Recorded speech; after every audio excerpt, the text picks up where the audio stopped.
Hi friends, ఈరోజు ఎవరు అంతగా ట్రై చేయండి స్పెషల్ కర్రీ, చాలా హెల్దీ కర్రీ అనేది నేను ట్రై చేయాలనుకుంటున్నాను. అండ్ చాలా టేస్ట్ ఉంటుంది అండ్ ఇది అందరికీ హెల్త్కి కూడా చాలా మంచిది. సో అందుకని చెప్పేసి నేను ట్రై చేశాను. చాలా అయితే బాగా వచ్చింది. మీరు ట్రై చేసుకుంటారని నేను కూడా గెస్ట్ చేస్తున్నాను. సో అందుకే దీని ప్రొసీజర్ అయితే చూసేద్దాం రండి. ఫస్ట్గా ఇగో ఇలా అరటి పువ్వు అనేది తొక్కలు మొత్తం అన్నీ తీసేసుకొని దాని లోపల ఏదైతే వేస్ట్ ఉంటుందో అరటి పువ్వు మధ్యలోని ఒక దొంగోడు అంటారు చూడండి, ఆ ఒక చిన్న పలుకులా ఉండి కాడ ఉంటుంది, దాన్ని మాత్రం సెపరేట్ చేసేసుకోవాలి మనం. ఫస్ట్ అంతా తీసుకొని అలా వేస్ట్ అయితే ఇగో చూడండి పువ్వు ఇట్లా ఉంటుంది. సో నా దాంట్లో కొన్ని పువ్వులు అయితే వదిలిపోయినాయి, ఇవి అయితే చేదు వచ్చేస్తుంది ఫ్రెండ్స్. అందుకని చెప్పేసి మీరు ఏం చేస్తారంటే దాన్ని మాత్రం అట్లా తీసుకోకూడదు. సో అందుకని దాన్ని సెపరేట్ చేసుకోవాలి. అండ్ ఈ రేఖలు కూడా సెపరేట్ చేసేసుకుంటా, అంటే పప్పులో కంటే ఇలా సెపరేట్గా తీసుకొని ఆయిల్లో వేపించుకొని చిన్న ఉప్పు కారం వేసుకొని తిండే చాలా బాగుంటుంది అండ్ స్పెషల్గా ఉంటుంది. చూడండి నేనైతే పెసరపప్పు తీసుకున్నాను.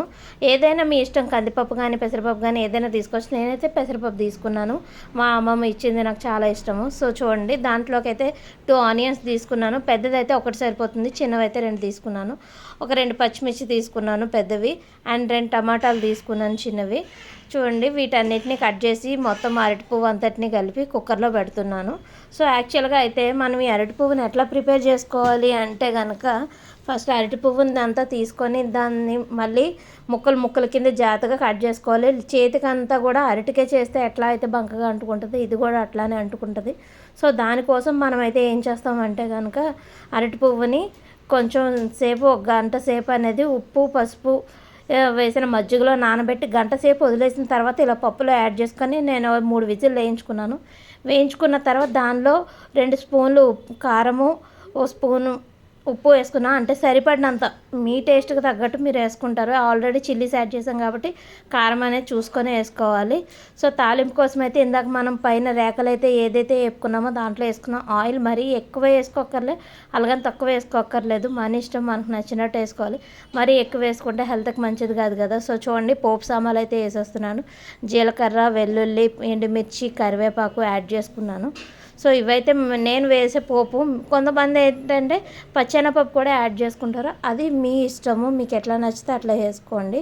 సో నేనైతే ఇగో చూడండి ఇట్లా వేస్తున్నాను పోపు. అండ్ ఇలా పోపు అనేది మనం వేసుకున్న తర్వాత కారం వేగాలి కదా. సో మనం విజిల్స్ వేయించిన తర్వాత కారం వేసాం, ముందుగా కారం వేస్తే దాంట్లో కలిసిపోతుంది, ఫ్లేవర్ తెలియదు. సో నేనైతే ఎప్పుడు కూడా పచ్చివే చప్పగానే కుక్కర్ పోపు వేయించుకుంటాను. విజిల్స్ వేయించుకున్న తర్వాత దాన్ని తాలింపు వేసుకొని కాసేపు తాలింపు వేసుకున్న తర్వాత మగ్గబెట్టుకుంటాను. చూడండి ఎట్లా అయితే ఉడుకుతుందో, కారం అది కూడా బాగా ఏగుతుంది, చాలా బాగుంటుంది. ఇట్లా ట్రై చేసి చూడండి మీరు కూడా. సో నాకైతే బాగా నచ్చుతుంది, మా ఆయనకైతే ఇంకా బాగా నచ్చుతుంది. సో మీరు ట్రై చేసి ఎలా ఉందో నాకు చెప్తారని కోరుకుంటున్నాను. చూడండి టేస్ట్ అయితే బాగుంది. చూడండి ఇలా మగ్గిపోయిన తర్వాత దగ్గరికి మొత్తం వాటర్ అంతా ఎవాపరేట్ అయిపోయింది.